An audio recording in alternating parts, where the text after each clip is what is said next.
Hi everybody, welcome back to Penny for Your Thoughts, where my astrophysics degrees are finally relevant. A few of you have requested that I listen to Nightwish, either in my capacity as an astronomer or because I play violin. They describe themselves as being symphonic metal, which I think I can get behind. Y'all know I love me some strings, and today we'll be listening to Shoemaker. Let's geek out.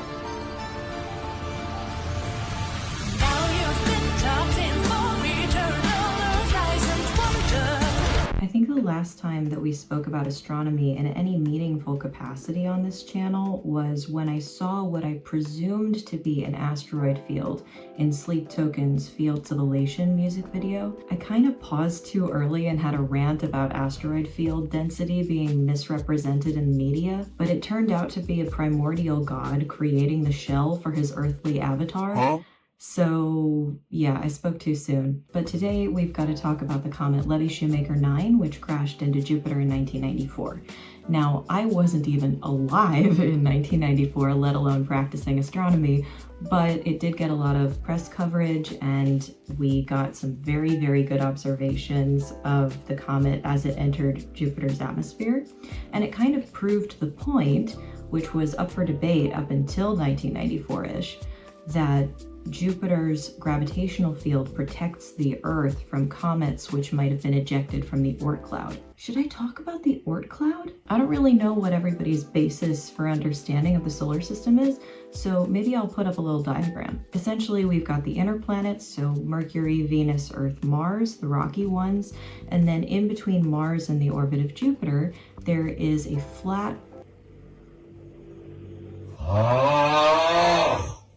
And in between the orbits of Mars and Jupiter is the asteroid field, which is a flat ring of asteroids in the same plane as the orbits of all of our planets. Then we have the outer planets, and after the orbit of Neptune, we have the trans-Neptunian region, also known as the Kuiper Belt. This is where all the short-period comets live. After that, we have the Oort cloud, which was theorized first by the astronomer Jan Oort, a Dutch astronomer. Go Netherlands if you're interested. The Oort cloud is just Oortwolk in Dutch, and that's where all of the comets live.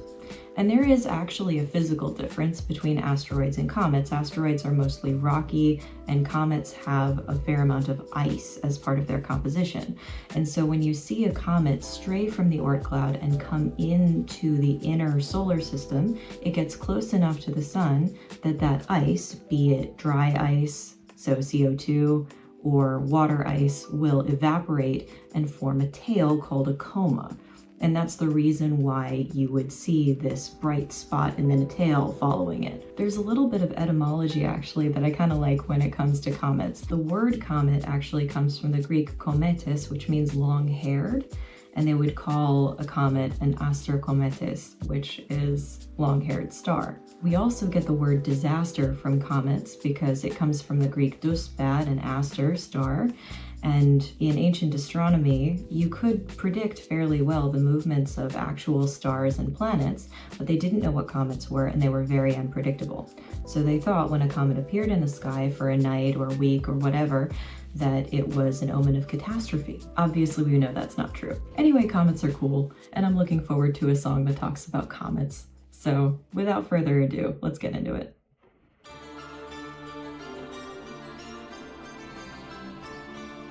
Ooh. Oh, hey!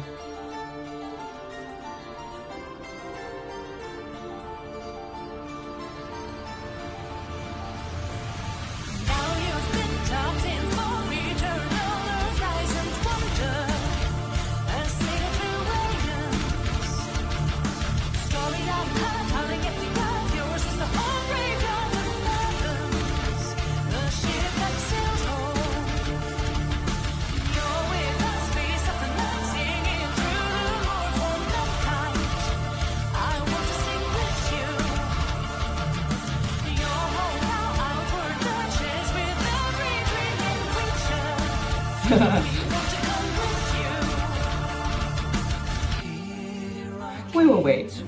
That was a hell of a start. Oh my god. So first off, cuneiform? That's so cool. When I was an undergrad, I took a Babylonian astronomy course, which was about how the ancient Mesopotamian cultures did astronomy. It's actually really interesting. So if you guys have taken like calculus or something like that, you'll know that we calculate the area under a curve using a derivative, but there is a simpler method, well, not really simpler, but like more rudimentary method of doing that called a Riemann sum. And a Riemann sum is essentially breaking up your area into little boxes. I swear this is relevant, and adding up the area of all the little boxes under the curve. And as it turns out, ancient Mesopotamian astronomers were actually using Riemann sums to calculate the distance covered by Venus as it crossed the sky. Pretty cool. So I don't know what that little cuneiform thing in the beginning said, but it's pretty awesome that they use cuneiform at all. Also, the time signature that they open with is pretty cool. 3 4s followed by 4 4s, where you can combine the 3 4s into 12 and then break it into 4 3s. That's pretty awesome. Love that. Also, I keep wondering this because I don't play drums yet. But how do you make the kick so fast? Everybody's going like, da-da-da. How do you do that? Do you have to have 2 separate pedals? Are you doing it with both feet, like a gear shift? I don't know. You're reaching to the far on the stellar sea, but in little stars.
They're using a lot of classical references, which I very much appreciate. The dulcimer is great, gives that little twinkle. Referring to space as the stellar sea. I mean, we already call our astronauts star sailors. That's what astronaut actually means. So I really like that. Also, like, we're 2 minutes into the song. Why do I want to cry? Like, this is so epic. I love it.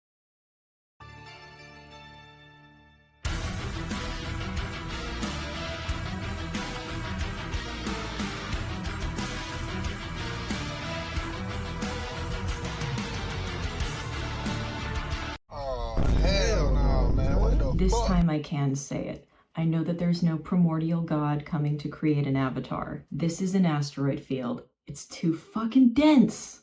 Y'all, it's too dense. From one asteroid, you probably couldn't see the next asteroid if you were standing on it. Be so for real right now. I'm just saying, stop misrepresenting the density of asteroid fields in the media. This is a war that needs to be fought. This is a hill I'm willing to die on.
When he shall die, take him and cut him out in little stars.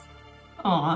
And he will make the face Heaven is so fine that all the world will be in love with the night and pay no worship to the garish sun. and pay no worship to the garish sun.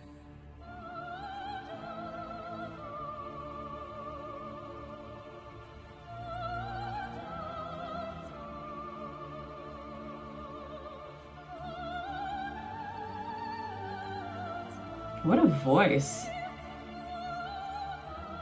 She must have been trained in opera, right?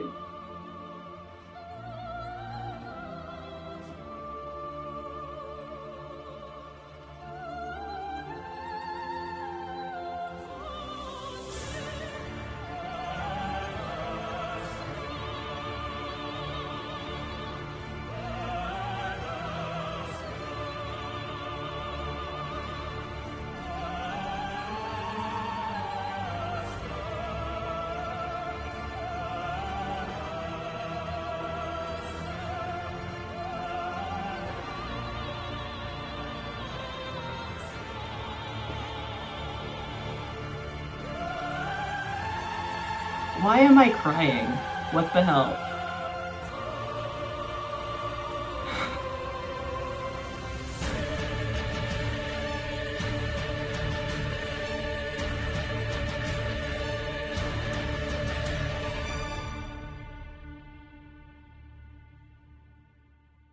Oh my god. Why am I crying? Oh, Lord. Well, first of all, I'm a huge Shakespeare fan, and that actually might be one of my favorite passages from Romeo and Juliet, which is not my favorite play. Not gonna lie, I feel like it's overdone a little bit, but it's glorious. What a sweet passage. The last portion with the Laudato Si, oh my gosh, what a voice that woman has. Apparently her name is Floor. I have a friend named Floor, actually. It's a fairly common name in the Netherlands. How wonderful. We love to see classical education paying its dues here. What's crazy is like, this is a 5-minute song, right? Where did the 5 minutes go? That was the shortest song in the world. I need it to be half an hour long, like a proper symphony, and just listen to it for the entire afternoon. It also sounds like it would be crazy fun to play, just from a violinist's perspective, having all of those sforzandos. Love it. I feel like I've really got to look more into this band, actually. I loved that song so much. Maybe they do more like it. But back to the astrophysics. I didn't actually see any reference to the comet itself.